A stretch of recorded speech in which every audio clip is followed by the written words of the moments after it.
why does it have to be inevitable? Who drives that inevitability discussion around new technology that isn't actually all that amazing, like AI?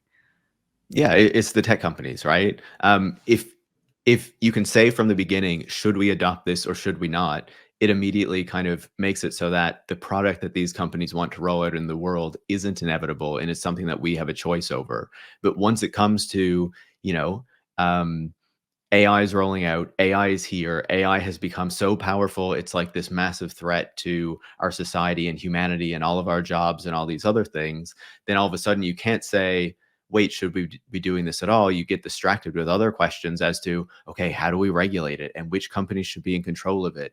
And how should we be using it? And like all this other kind of stuff.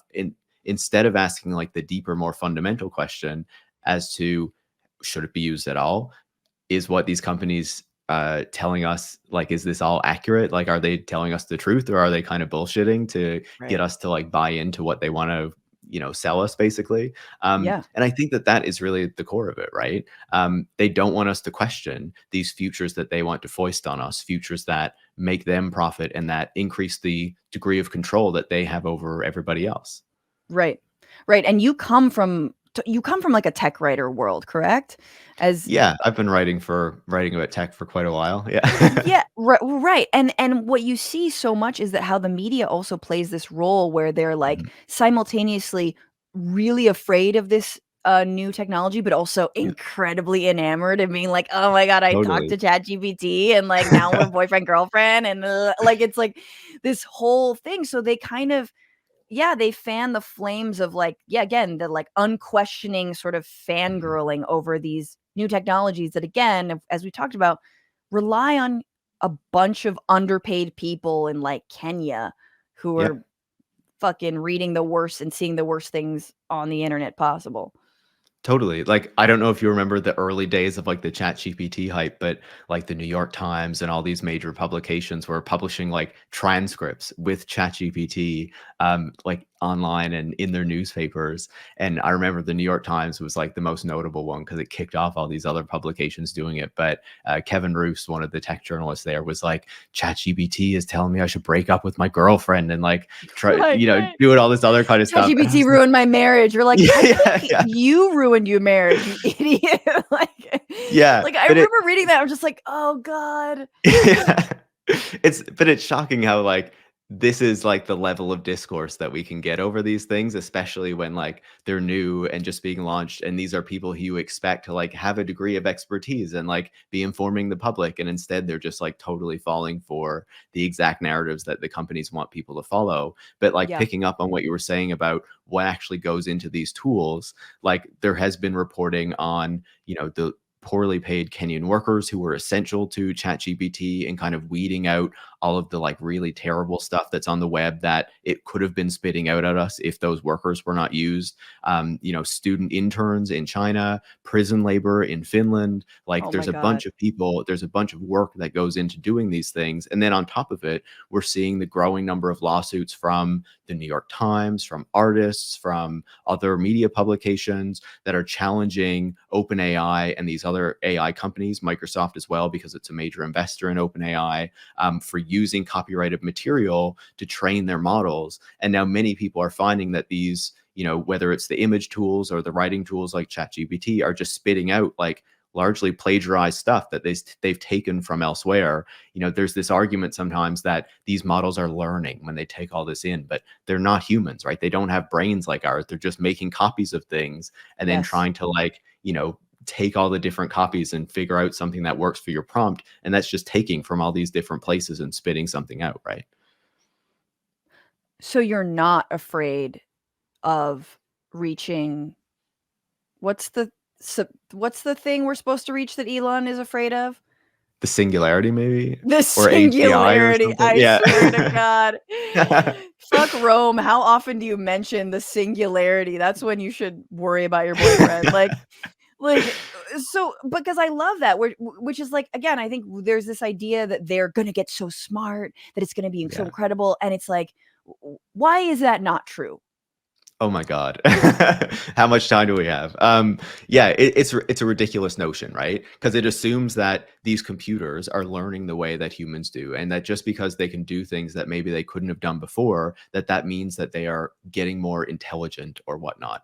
But I think that there's a lot of kind of credible research on this. People who I often point to, people like Emily M. Bender at the University of Washington, or critics who've been around for a while who are not with us anymore, like Joseph Weizenbaum, who have gone in and said, like, for us to kind of develop human values, for us to develop our knowledge of the world and the intelligence that we have, it really relies on a lot of kind of human experience and being raised as a human and all these other sorts of things that these computers, that these models do not have. Part of the reason that ChatGPT or Dolly, like the image generator, can do things that we haven't seen these tools do in the past is simply because there's a lot more computing power behind them, right? Because all these companies have built out these massive data centers around the world over the past decade. And so they're channeling that power into, churning out these poems and essays and things that aren't very good, and these images that are just like ripped off from elsewhere.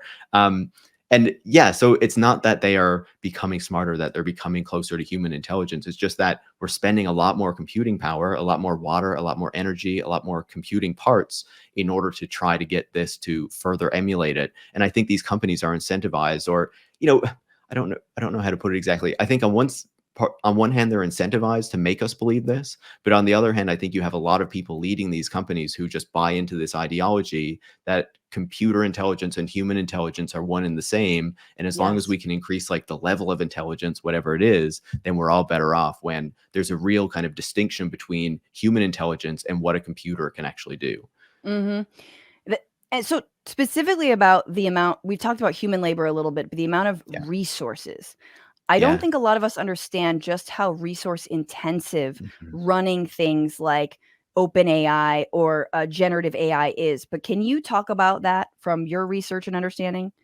Sure thing. Like, I don't have the exact figures in front of me, just off the top of my head, but one of the things that I think the tech companies are good at making us kind of forget is that when we interact with ChatGPT, when we do anything online, when we, store our stuff in the cloud, it doesn't just like go away somewhere that we can't imagine. It goes to this massive data center that is filled with computers, where the parts in those computers have to be constantly like cycled out. And we don't do very good recycling of computer parts. In order to create those computer parts, you need mining that happens in many different parts of the world. That's incredibly environmentally damaging. But then running all of those computers in one place requires water in order to cool them. So you need to be located in places where you can get access to a lot of fresh water. And at the same time, you need a lot of power, right? To power the cooling systems, to power the computers themselves that are doing this. And there's a significant kind of expansion of data centers, massive data centers. They call them hyperscale data centers, happening around the world right now.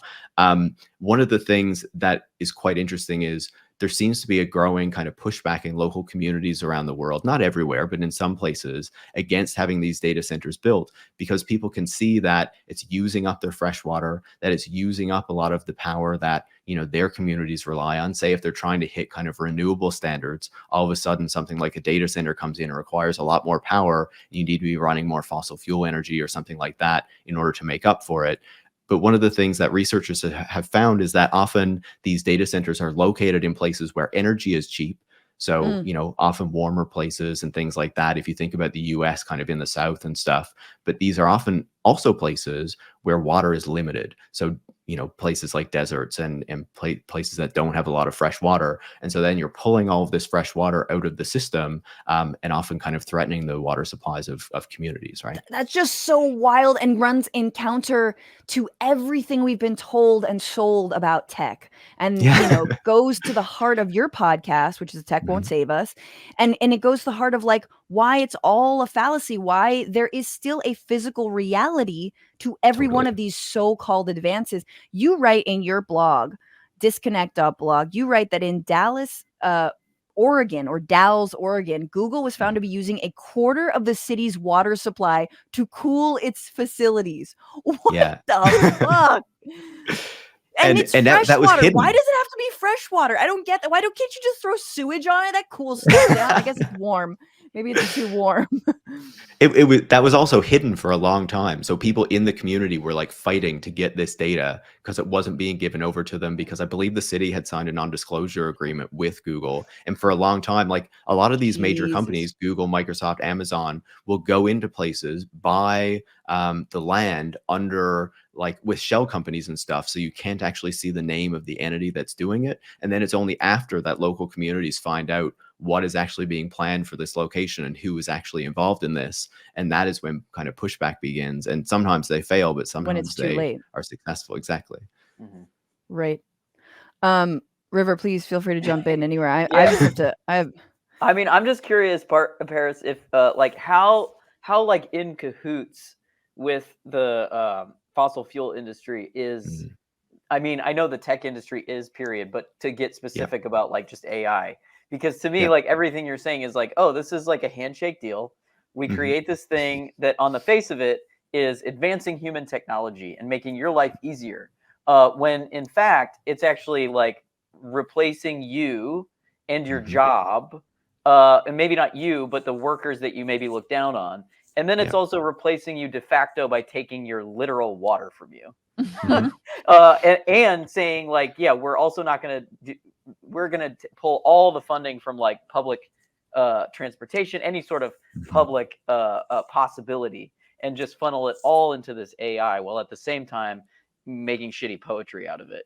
So I'm just Yeah. Yeah. curious, like how in cahoots those two things are, because like you have to mine coal to run the Right. electricity to do Yeah. this, like in this actual country, and then you're mining these lithium and all this stuff in Sudan and Congo. And so it's just like, to me, this is just like capitalism and the Industrial Revolution Mhm. on, I don't know, steroids, Yeah. like, so I'm curious your thoughts on that.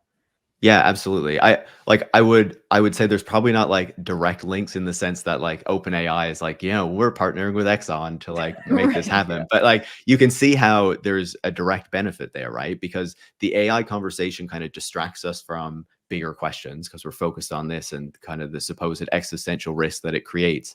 The AI boom happened right after the crypto boom, right? And one Mhm. thing that people might remember about that is that, these companies were running massive data centers, often powered by fossil fuels, and in some cases, in parts of the United States, has gotten fossil fuel, you know, plants back up again to generate the power Yeah. to Yeah. mine Bitcoin and stuff like that.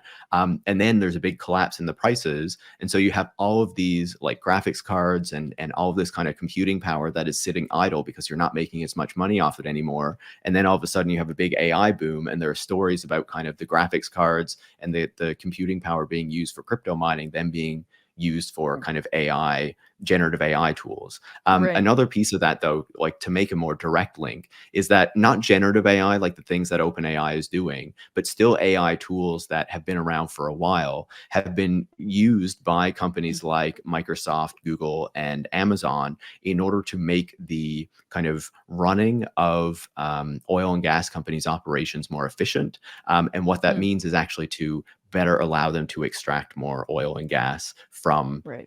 the wells and whatnot that they already have. And for a Right. long time the tech companies denied that they were involved in this, but there was reporting in the past few years that confirmed how they were explicitly going out and trying to like create products targeted toward the oil and gas industry. We talk about the money aspect, we talk about the labor aspect. I think it's very clear that this is a fuck you to workers everywhere and has Mhm. been for so long. You Yeah. talk about the gig economy and the idea that robots were going to take over, and it's the same thing with crypto, and it's the same thing with AI, and it's all just this, as you say, gold rush. But on a privacy level, on Mhm. a like on a protecting me, my data, my family, on this level, like you've got now fucking Grimes rolling out her Grok, which is like an AI doll Yeah. that terrifies me. Like, I think that's fucking terrifying. Like, on just a human, should we be doing this? Is this good for us level? Like, where are you at? Like, how does this, and are people like chilled enough by this? Do you know what I'm saying? Like, Yeah. and the fact that some really evil shit has come out of OpenAI and Yeah. generative AI. I don't think so. And like it's not even the AI conversation really. Like there has already been findings that maybe you saw a report a few weeks ago that if you put like the same word into ChatGPT like a ton of times in a row, it would start kind of spitting out personal information and all this kind of stuff, right?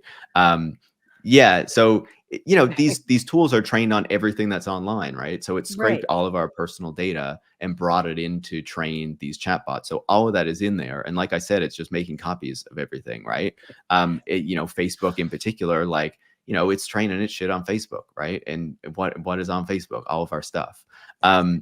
But I Meanwhile, think I can't run an ad that has the word election in it. I'm trying to push for yeah. this show. No, straight up, I can't put the word election. It's like, it looks like this is a political ad and you cannot pay us to run it. I'm like, bitch, you're mining everything about me. Like you sold all of my information to some Russian oligarch, like whatever. Like, anyway. Yeah, But yes, it's wild, but I think that is just like the tip of the iceberg or like the latest kind of version of this, right? Because if you think about everything else, like they have been slowly like encroaching on our privacy and our personal lives and all this stuff for years. yep. Everything we own now has to be internet connected and like have a voice activation feature. We need to be able to talk to our microwave and our refrigerator and apparently our toilet now as well. And it's like, why is any of this necessary? Why do you need the data from all this? And I think that so much of this has just been normalized that it's like harder and harder to push back. And like a very clear example of this to me is, you might remember 2013, 14, Google Glass, of course. It was kind Yes. of ridiculed out of existence because the people who Yes. wore it were considered glass holes. Now these Yes. companies are trying to bring it back. You have the Snap spectacles and the Meta Ray-Ban glasses, and Apple has its new like VR headset sort of a thing. And like I I think there's a chance that we do stop it again, but I think that there's another part of me that's worried that our expectation of privacy has been so eroded over the past decade that we're okay with people walking around with cameras on their faces and constantly recording you now. But hang on, that was a moment, and I've been thinking about this a lot because we talk a lot of shit about bullies and bullying, Mhm. but bullying has a role to play, okay? Oh, People, absolutely. Yeah. like, bullies are good when it comes to stopping the robot wars because those idiots, the glass holes, they were bullied out of existence. Hey, you fucking Yeah. frigo, what are you doing? You filming me? Get a job, get a life. You know what I mean? You look like an idiot. People were like Like, ripping them off of people's faces. Like it was yes, beautiful. Yeah. bullying works. That's how we are gonna stop. If some of these tech bros were bullied harder, we probably wouldn't be in this situation. That's how I feel. I I mean, they could 100% also agree. just be hugged by their parents. Yeah. You agree? Thank you. Thank you. Yeah, bullying up works, bullying Yeah, up. Bully up. 100% bully up. Like, totally. but it's true. The last time I saw Google Glass, I was in Shallow Alto. I am from there, actually, sadly. God, it's so sad. God, don't even get me started. And I turn Did around you and I read saw Malcolm someone. Harris's book about No, but I Palo really Alto? wanna get him on the show, and I'll read it, I promise. But, no, It's a no, big there was, one. like, a kid who was, like, 13 and was like, "Hey, dad," and I was like, "That's who wears Google Glass, Mm, mhm. is a Mhm. child." That makes Yeah. sense. Like, everybody else, you're a grown-ass person.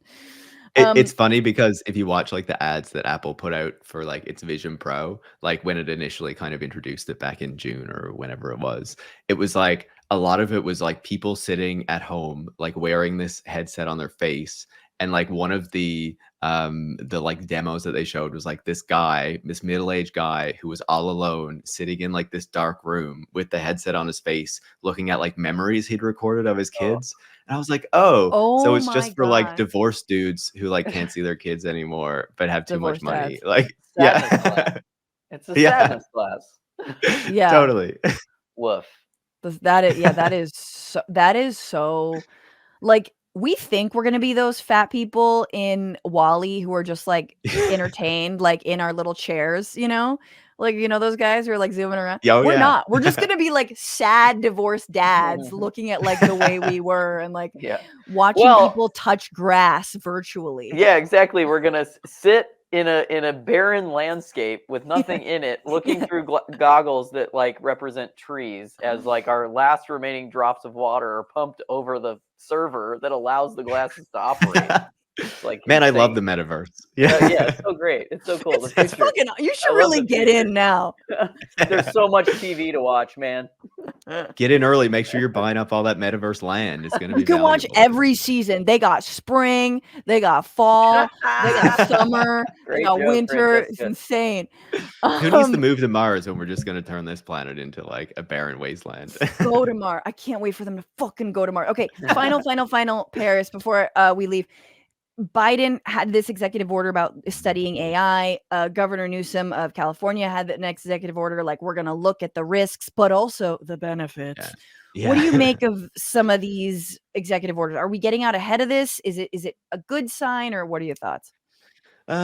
Like I think any moment that the government is like seriously trying to be proactive on technology is good in some sense. I think that the problem is that a lot of these kind of discourses and their approach to AI has largely been captured and shaped by the AI industry, right? When Biden and Harris kind of had their meeting with the AI people, it was largely like executives of big companies who control the AI systems instead of like critics and researchers and people who actually, can give you a bit of a different take on what these Get AI Paris systems Marks in might there. mean Come for on us. now. Yeah, invite me to the White House. I'll fly down from Canada for that one. Yeah. But no, but But for yeah, real so though, like that is part of a healthy study, and it usually is totally. industry that leads it. But sorry, keep going.